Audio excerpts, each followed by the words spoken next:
حامدا ومصلیا اما بعد فاعوذ باللہ من الشیطان الرجیم بسم اللہ الرحمن الرحیم ونجیناہ ولوطا الی الارض التی بارکنا فیہا للعالمین صدق اللہ العظیم۔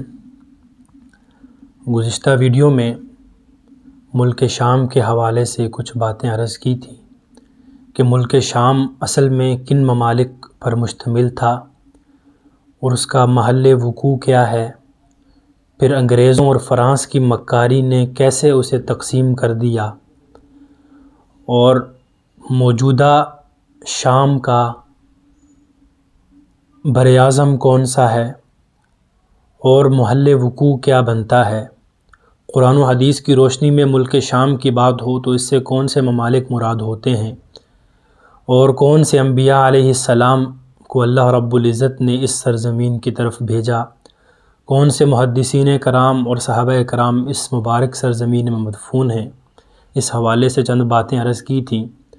تو آج بھی ملک شام کی فضیلت اور کائنات پر اللہ کا دوسرا گھر کہاں پر ہے، اللہ کے پسندیدہ بندے کہاں ہیں، ملک شام کن لوگوں کا گھر ہے، اس حوالے سے بات کرنی ہے۔ شام انتہائی مقدس اور بابرکت زمین ہے جہاں اللہ رب العالمین نے اپنے برگزیدہ پیغمبروں سے اپنا گھر تعمیر کروایا۔ یہی وہ مقدس سرزمین ہے جہاں اللہ رب العزت نے اپنے بہت سارے انبیاء کو مبعوث فرمایا۔ یہی وجہ ہے کہ اس سرزمین کو انبیاء کی سرزمین کہا جاتا ہے۔ ایک بات نوٹ کر لیں کہ جب بلاد شام کا نام ہوگا تو وہ سیریا، لبنان، فلسطین اور اردن، ان چار ممالک پر مشتمل ہوگا جب بھی آگے نام آئے گا ملک شام کا۔ اللہ رب العزت نے سیدنا ابراہیم علیہ السلام، سیدنا لوط علیہ السلام کو ان کی قوم سے نجات دے کر اسی بابرکت زمین کی طرف ہجرت کرنے کا حکم دیا۔ وَنَجَّيْنَاهُ وَلُوطًا إِلَى الْأَرْضِ الَّتِي بَارَكْنَا فِيهَا لِلْعَالَمِينَ۔ امام ابن کثیر رحمۃ اللہ علیہ اس آیت کی تفسیر میں لکھتے ہیں مہاجراً إِلَى بِلَادِ الشام إِلَى الْأَرْضِ الْمُقَدَّسَةِ مِنْهَا، کہ اللہ رب العزت نے ابراہیم علیہ السلام کو بلاد شام میں مقدس سرزمین یعنی بیت المقدس کی طرف ہجرت کا حکم دیا۔ اسی طرح اللہ رب العزت نے سیدنا سلیمان علیہ السلام کا تذکرہ کیا اور فرمایا وَلِسُلَيْمَانَ الرِّيحَ عَاصِفَةً تَجْرِي بِأَمْرِهِ إِلَى الْأَرْضِ الَّتِي بَارَكْنَا فِيهَا، اور سلیمان علیہ السلام کے لیے ہم نے تند و تیز ہوا کو بھی تابع بنا دیا تھا جو ان کے حکم سے اس سرزمین یعنی شام کی طرف چلتی تھی جس میں ہم نے برکت رکھی۔ امام قرطبی رحمۃ اللہ علیہ فرماتے ہیں إِلَى الْأَرْضِ الَّتِي بَارَكْنَا فِيهَا یعنی الشام، یعنی اس بابرکت سرزمین سے مراد شام ہے۔ اسی طرح نبی صلی اللہ علیہ وسلم نے بھی شام کے لیے برکت کی دعا فرمائی۔ سیدنا عبداللہ بن عمر رضی اللہ تعالیٰ عنہ فرماتے ہیں کہ آپ صلی اللہ علیہ وسلم نے فرمایا اللہم بارک لنا فی شامنا، اے اللہ ہمارے شام اور یمن پر برکت نازل فرما۔ اس پر لوگوں نے کہا اور ہمارے نجد کے لیے بھی برکت کی دعا کیجئے۔ آپ صلی اللہ علیہ وسلم نے پھر وہی فرمایا اے اللہ ہمارے شام اور یمن پر برکت نازل فرما۔ پھر لوگوں نے کہا ہمارے نجد میں، سوال کیا کہ ہمارے نجد میں کیا ہے، تو آپ صلی اللہ علیہ وسلم نے فرمایا کہ وہاں تو زلزلے اور فتنے ہوں گے اور شیطان کا سینگ وہیں سے طلوع ہوگا۔ اسی طرح سیدنا ابو ذر رضی اللہ تعالیٰ عنہ نے نبی صلی اللہ علیہ وسلم سے سوال کیا یا رسول اللہ صلی اللہ علیہ وسلم، کرۂ ارض پر سب سے پہلی مسجد کون سی تعمیر کی گئی؟ آپ صلی اللہ علیہ وسلم نے فرمایا مسجد حرام۔ ابو ذر رضی اللہ تعالیٰ عنہ فرماتے ہیں میں نے پھر عرض کی دوسری مسجد کون سی تعمیر ہوئی؟ آپ صلی اللہ علیہ وسلم نے فرمایا مسجد الاقصیٰ۔ انہوں نے پھر سوال کیا ان دونوں کی تعمیر کے درمیان کتنا عرصہ ہے؟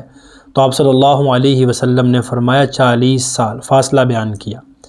اسی طرح اللہ رب العزت نے آپ صلی اللہ علیہ وسلم کو جب معراج کروانا چاہی تو وہ بیت المقدس ہی تھی جہاں سے اللہ تعالیٰ نے اپنے پیغمبر کو آسمانوں کی سیر کروائی۔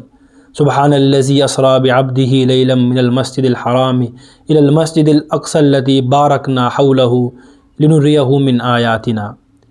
حضرت ابو امامہ رضی اللہ تعالیٰ عنہ سے روایت ہے کہ رسول اللہ صلی اللہ علیہ وسلم نے فرمایا شام کی سرزمین اللہ کی منتخب زمین ہے، وہاں اللہ کی پسندیدہ مخلوق اور پسندیدہ بندے رہائش پذیر ہیں۔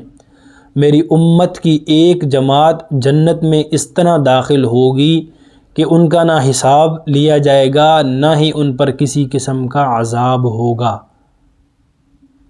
کسی سرزمین کا اللہ رب العزت کے نزدیک منتخب ہونے کا معنی یہ ہے کہ وہاں خیر کے اعمال کثرت سے کیے جائیں اور لوگ وہاں پر اللہ کے فرما بردار ہوں اور عبادات گزار ہوں۔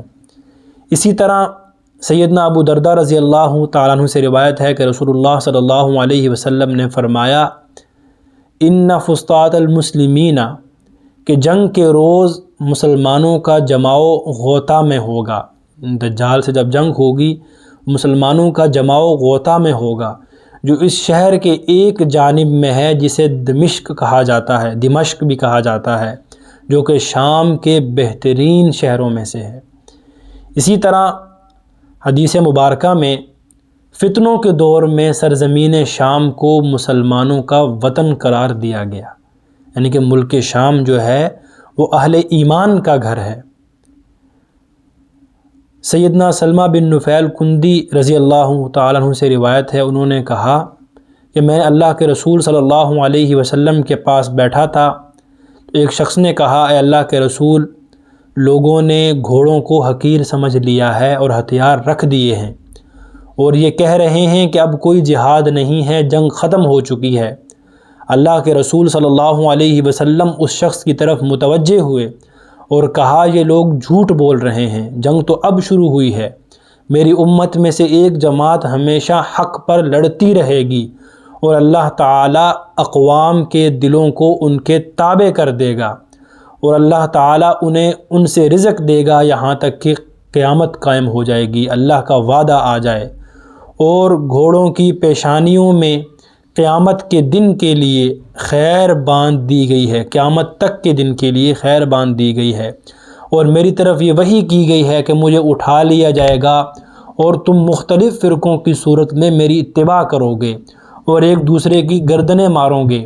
ان حالات میں جو شام ہے وہ اہل ایمان کا گھر ہوگا۔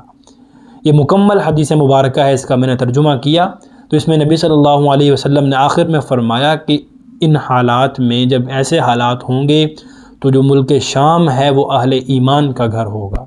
تو ملک شام کے جو لوگ ہیں انہوں نے بڑی ہمت، بڑی جواں مردی سے مقابلہ کیا اور بہت ان پر ظلم ڈھائے گئے، آپ دیکھتے ہوں گے وہ جیلوں میں۔ آج اللہ رب العزت نے وہاں پر ہمارے بھائیوں کو فتح عطا کی ہے، تو ہم دعا کرتے ہیں کہ اللہ رب العزت سے کہ جہاں کہیں بھی مسلمان مظلوم ہیں انہیں فتح ملے، اور یہ جو یہاں پر ہمارے بھائی آئے ہیں اللہ رب العزت ان کو استقامت عطا فرمائے، ان کی مدد فرمائے۔ وآخر دعوانا ان الحمد للہ رب العالمین۔